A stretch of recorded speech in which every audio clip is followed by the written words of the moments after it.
Gravy ಮನೆಯಲ್ಲಿರುವ ಮಸಾಲೆಯನ್ನೇ ಸೇರಿಸಿ ಮಾಡಿರೋದು.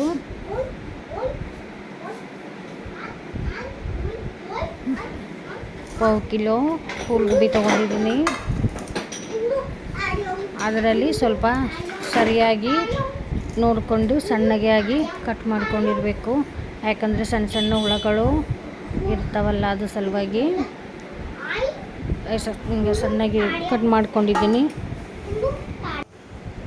ನೀರು ಹಾಕಿ ಸ್ವಲ್ಪ ತೊಳ್ಕೊಳ್ಳೋಣ. ಯಾಕಂದರೆ ಇವು ಗಿಡ ಹಚ್ಚುವವರೆಗೆ ಫುಲ್ಗೋಬಿ ಔಷಧಿದಾಗ ಎದ್ದಿನೇ ಈ ಗಿಡನ ಹಚ್ತಾರೆ. ತರಕಾರಿ ಇದಕ್ಕೆ ಒಂದು ಮಾರ್ಕೆಟಿಗೆ ಬರೋವರೆಗೂ ಒಂದು 5-6 ಸಲ ಇದಕ್ಕೆ ಔಷಧಿ ಹೊಡಿತಾರೆ. ಅದಕ್ಕೆ ಇದು ಸರಿಯಾಗಿ ತೊಳ್ಕೊಬೇಕು. ಒಂದು ಕಡೆ ಇಟ್ಕೊಂಡು ಇದಕ್ಕೆ ಹುರ್ಕೋತೀನಿ. ಯಾಕಂದರೆ ಅದರೊಳಗೆ ಹಸಿ ವಾಸನೆ ಎಲ್ಲ ಹೋಗಿದ್ರೆ ತುಂಬ ಟೇಸ್ಟಿಯಾಗಿ ಬರುತ್ತೆ. ಸ್ವಲ್ಪ ಎಣ್ಣೆ ಹಾಕಿ ಹುರ್ಕೊಳ್ಳೋಣ.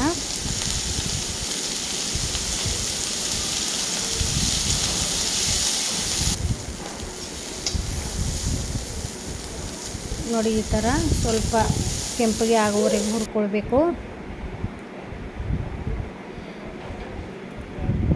ಸ್ವಲ್ಪ ಎಣ್ಣೆ, ಆಮೇಲೆ ಸ್ವಲ್ಪ ಸಾಸಿವೆ, ಜೀರಾ, ಸ್ವಲ್ಪ ಅರಿಶಿನ, ಒಂದು ಚಿಟಿಕೆ ಇಂಗು.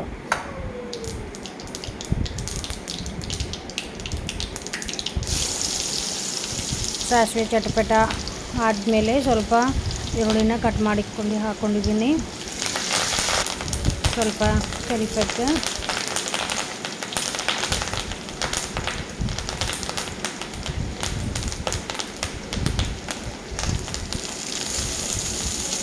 ಹುರಿದಿಟ್ಕೊಂಡಿದ್ದೀವಲ್ಲ ಫುಲ್ಗೋಬಿ, ಅದು ಸೇರಿಸ್ಕೊಳ್ಳೋಣ. ಆಮೇಲೆ ನಿಮಗೆ ಎಷ್ಟು ಬೇಕು ಖಾರ ಅಷ್ಟು ಹಾಕ್ಕೊಳ್ಳಿ. ಆಮೇಲೆ ಕಾಲ ಮಸಾಲ ಅಂದರೆ ಕೊಬ್ಬರಿ, ಧನಿಯಾ, ಮೆಣಸು ಎಲ್ಲ ಹಾಕಿ ಕುಟ್ಟಿಟ್ಕೊಂಡಿರೋದು. ರುಚಿಗೆ ತಕ್ಕಷ್ಟು ಉಪ್ಪು ಸರಿಯಾಗಿ ಮಿಕ್ಸ್ ಮಾಡ್ಕೊಳ್ಳೋಣ.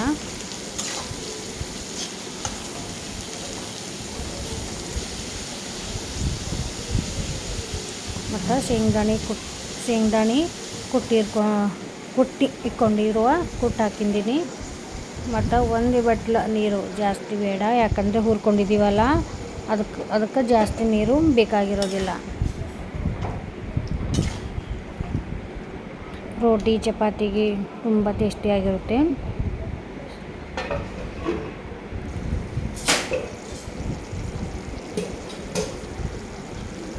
ಒಂದು 5 ನಿಮಿಷನೇ ಮುಚ್ಚಿಟ್ಟೋಣ. ಆಮೇಲೆ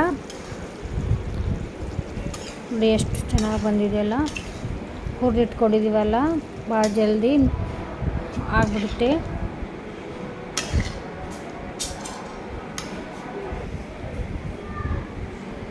ನಾನು ರಾತ್ರಿ ಮಾಡ್ತಾಯಿದ್ದೀನಿ, ಅದ್ರ ಸಲುವಾಗಿ ಕ್ಲಿಯರಾಗಿ ಬರ್ತಾಯಿಲ್ಲ.